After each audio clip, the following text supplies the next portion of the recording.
अवधूत चिंतन श्री गुरुदेव दत्त श्री स्वामी समर्थ।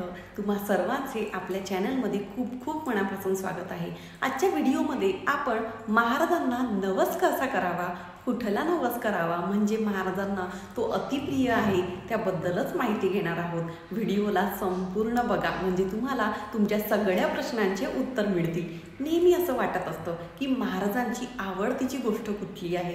आपण सर्वसामान्य माणूस आहोत। जेव्हा अध्यात्मात येतो, जेव्हा परमेश्वराच्या चरणी लीन होतो, तेव्हा संसारिक अडचणी दूर व्हाव्या हे आपलं प्रथम कर्तव्य असतं।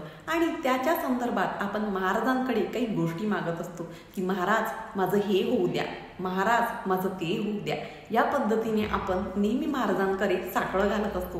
पण साकडं घालत असताना बऱ्याच वेळा बऱ्याच ठिकाणी अशा गोष्टी पाहिल्या जातात आणि जे अतिशय चुकीचं आहे की म्हणजे मग कुठल्या पण मंदिरात असो, मठात असो, केंद्रात असो की मी चांदीचं हे वाहील, मी चांदीचं ते वाहील, माझं हे काम होऊ द्या, मी ते वाहील, माझं ते काम होऊ द्या, मी असं करेल। मला एक सांगायचं आहे, ब्रह्मांड नायक, अख्खा ब्रह्मांड जे चालवतात, जगाचे चालक मालक पालक, त्याच्याचबरोबर महाराज नेहमी म्हणायचे की माझ्या लंगोटाची किंमत या विश्वा इतकी सुद्धा नाही। जर या ब्रह्मांड नायकाला आपण काहीही देऊ शकत नाही, काहीच देऊ शकत नाही, त्यांच्याकडे सर्वस्व आहे, मग अशा व्यक्तीला किंवा अशा त्या परमात्म्याला आपण मी तुला हे देईल, मी तुला ते देईल, हे योग्य आहे का? नवस करावा, आवर्जून नवस करावा। नवस कसा करावा त्या संदर्भात पण मी बोलणार आहे। पण सोन्या चांदीचा नवस करायचा का, या तुमच्या कुठल्याही गोष्टीमध्ये महाराजांना काळीचाही रस नाही। महाराजांची मूर्ती छोटी घ्या, मोठी घ्या, फोटो मोठा घ्या, छोटा घ्या, याच्यात पण महाराजांना कुठलाही रस नाही। तुम्ही किती डेकोरेट दर्शन करता, महाराजांना किती छान मुकुट घालता, कुठले छान छान कपडे घालता, याच्यातही महाराजांना काहीही घेणं देणं नाही। जोपर्यंत महाराज म्हणजे सगुण रूपात अक्कलकोटमध्ये होते, ते फक्त लंगोटवर फिरायचे, हे आपण नेहमी बघत आलो आहोत, ऐकलं आहे। आणि त्या ब्रह्मांड नायकाला छान छान डेकोरेशन करणं, छान छान कपडे घालणं, मी पण महाराजांच्या मूर्तीला खूप छान छान, मला जेवढं तेवढं याने मी त्यांना वस्त्र घालते, मुकुट घालते, चाफ्याचे फुलं हे त्यांना अर्पण करते। पण मला माहिती आहे की महाराजांना याच्यात रस नाही। मी तुम्हालाही सांगेल, बऱ्याच वेळा खूप काही आपलं केलं जातं, बघितलं जातं। महाराजांना आवडते ती फक्त भक्ती, सेवा। महाराजांना तुमच्याकडून काय पाहिजे आहे, तर महाराजांना तुमच्याकडून वेळ पाहिजे आहे, वेळ पाहिजे आहे। महाराज, माझे महाराज म्हणायचे, तू माझ्या कामावर आहे, म्हणजे जर तू माझ्या काम करत आहे, तू माझ्यासाठी वेळ देत आहे, तू जर माझ्या धामावर आहे, तर मी तुझ्या कामावर आहे। म्हणजेच काय, महाराजांच्या चरणावर, महाराजांसाठी जो वेळ काढत असतो त्याचं काम महाराज करत असतात। म्हणून तू माझ्या धामावर, तर मी तुझ्या कामावर। महाराजांना सेवा आवडते। आता महाराजांना मुकुट देणं, महाराजांसाठी एखादी वस्तू देणं, महागडी वस्तू देणं, हा आपला श्रद्धेचा भाग आहे, ते आवर्जून करावं। पण ह्या गोष्टी देऊन महाराजांना लालच दाखवणं हे पूर्ण चुकीचं आहे। यथाशक्ती आपण जेव्हा अक्कलकोटमध्ये जात असतो तेव्हा यथाशक्ती दान करत असतो की महाराज तुम्ही मला खूप काही दिलं आहे, त्याच्यातलंही माझ्याकडनं फूल नाही, फुलाची पाकळी घ्या, तुम्ही सोनं चांदी हिरे मोती दान करा यथाशक्ती, पण माझं घर द्या, मग मी तुम्हाला चांदीचं हे देईल, माझी दारू सुकू द्या, मग मी तुम्हाला चांदीचं ते देईल, हे पूर्ण चुकीचं आहे। आता आपण बघूया महाराजांना नवस कसा करावा आणि कुठला नवस करावा। नवस करावा म्हणजेच काय, आपण कुठली पण सेवा करत असताना संसारिक माणूस आहे, आपण अडचणीत आहोत। आता आपण जेव्हा नारळ खडी साखर ठेवतो, म्हणजे नवस करणं आहे का? नाही। महाराजांसमोर नारळ खडी साखर ठेवणं म्हणजेच काय, त्यांना विनंती करणं आहे, त्यांना नम्रपणे त्यांच्या समोर नतमस्तक होणं की महाराज मी या कामासाठी संकल्प करत आहे, या कामासाठी सेवा रुजू करा। ज्याला सेवा रुजू करणं म्हणतात, नारळ खडी साखर केंद्रात, मठात, मंदिरात जाऊन सेवा रुजू करायची आहे, महाराजांना विनंती करायची, ती सुद्धा विनंती आहे। महाराज मी असं काम करत आहे, मी अशी सेवा करत आहे, या कामासाठी करत आहे, तुम्ही माझ्याकडनं ती सेवा करून घ्या।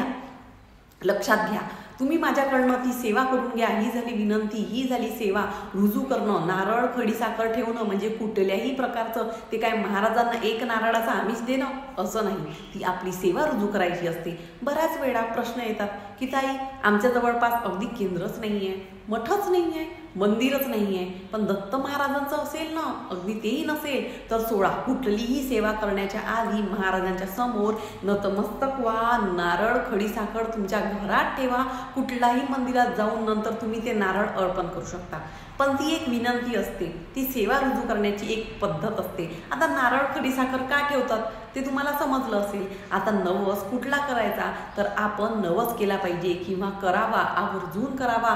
महाराज मी ना तुमचे 108 पारायण करणार आहे, पण 1-2 वाळवा करेल, म्हणजेच काय, महाराज माझं काम होईपर्यंत मी तुमची जास्तीत जास्त सेवा करेल. 108 पारायणच का बरं, 109 केले तर काही बिघडणार आहे का, 110 पारायण केले तर काही बिघडणार आहे का. नित्यसेवेत महाराज मी कधीही खंड पडू देणार नाही. माझा मासिक धर्म असेल तेव्हाच तो खंडन पडेल, बाकी किती पण अडचणी, संकट, दुःख, त्रास काही पण महाराज तुमचं नामस्मरण केल्याशिवाय मी झोपणार नाही. महाराज तुमची स्वामी चरित्र सारामृत तुमची 11 माळ नाही तर 1 माळ केल्याशिवाय मी झोपणार नाही, असा नवस करा. महाराज मी रोज तुमच्या केंद्रात जाईल, रोज तुमच्या मठात जाईल, रोज तुमच्या मंदिरात जाईल, मला नको आरती, मला आरतीची सेवा नाही भेटली तरी चालेल, पण महाराज अजून बराचशा म्हणजे परिसर आहे तो मी स्वच्छ करेल. चपलांची जी सेवा आहे केंद्रात, मठात, मंदिरात, जेव्हा आपण जातो मंदिरात कुठे चप्पल काढलेले असतात ती सेवा मी करेल, त्या चपला मी लावेल, ती सेवा मी करेल. आणि ही सुद्धा गोष्ट महाराजांकडे सांगायची की महाराज मी असं करेल.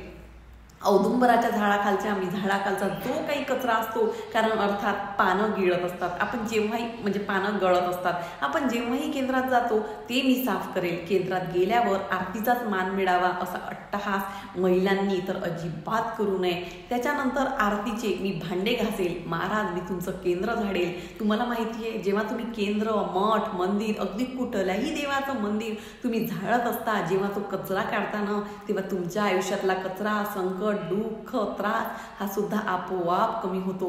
हा सुद्धा महाराज झाडत असतात. तुम्ही काय काम करता याच्या प्रत्येक गोष्टीवर महाराजांचं लक्ष असतं. एखाद्यासाठी जेव्हा तुम्ही चांगलं करत असता त्या क्षणात महाराज तुमच्याबद्दल काहीतरी चांगलं नियोजन करत असतात.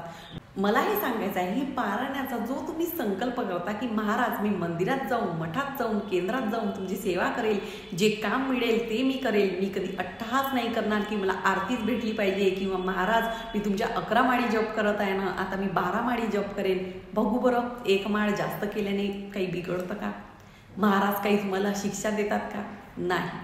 ही गोष्ट महाराजांना प्रिय आहे.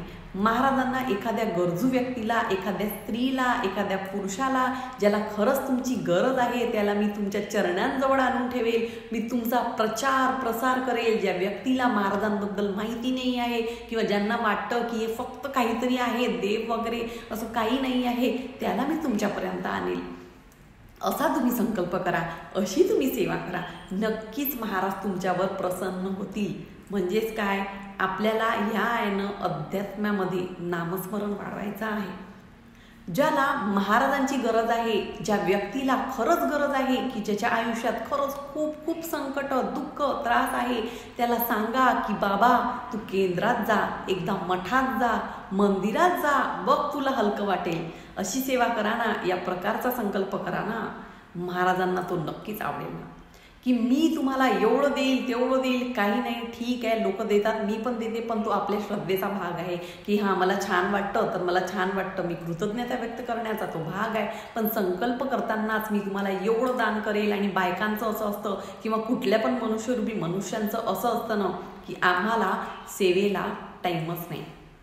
बाबा मग मी तुला एवढंच आमचं देतो, तेवढं सोन्याचं देतो, मग तू माझं काम कर. मला फक्त एक सांगायचं आहे, सेवा करा, वेळ द्या. महाराज मी तुम्हाला काय देऊ, आपण काहीच देऊ शकत नाही. महाराजांना तुमच्यापासून माझ्यापर्यंत आपण फक्त महाराजांची सेवा करू शकतो, आपण महाराजांचं नामस्मरण करू शकतो.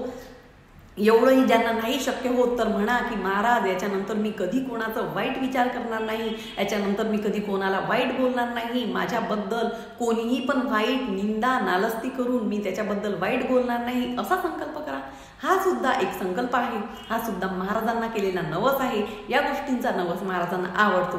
नक्कीच मी तुम्हाला एवढं देईल तेवढं देईल, द्यावं, तुमची परिस्थिती असेल तर ते आवर्जून करावं, पण सेवा न करता या गोष्टी दान धर्म करणं किंवा महाराजांच्या समोर देणं तर हे पूर्ण चुकीचं आहे. स्वामी चरित्र सारामृतातल्या 5व्या-6व्या अध्यायामध्ये आपण हे पाहिलं आहे की जेव्हा महाराजांच्या समोर ते येऊन जातात तेव्हा काय होतं. म्हणून महाराजांना ह्या गोष्टी कधीही आवडलेल्या नाही आणि कधी आवडणार सुद्धा नाही. आपण स्वामी भक्त म्हणून आपण हेच करायचं की माझ्याकडनं जेवढी काही सेवा होईल तेवढी मी खरंच सेवा करते. छोटी मोठी कुठलीही सेवा छोटी मोठी नसते आणि माझ्या घरातही महाराजांचं छोटंसं मंदिर आहे, मूर्ती आहे, हरकत नाही, मी तेवढ्याच महाराजांची सेवा करेल. माझी आई बहीण ताई आत्या मावशी काका मामा यांना महाराजांबद्दल सांगेल की बघ तुझ्या आयुष्यात आता दुःख आहे संकट आहे, तू केंद्रात जा आरतीला हजर राहा. नाही, काय नाही.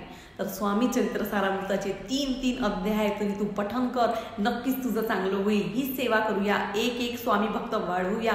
हे केल्याने सुद्धा तुमचा नवस तुमच्या आयुष्यातल्या अडचणी कंप्लीट दूर होतील. काहीही मागायची गरज पडणार नाही. तुमचं काम काय आहे, सेवा आहे, तेवढंच करा.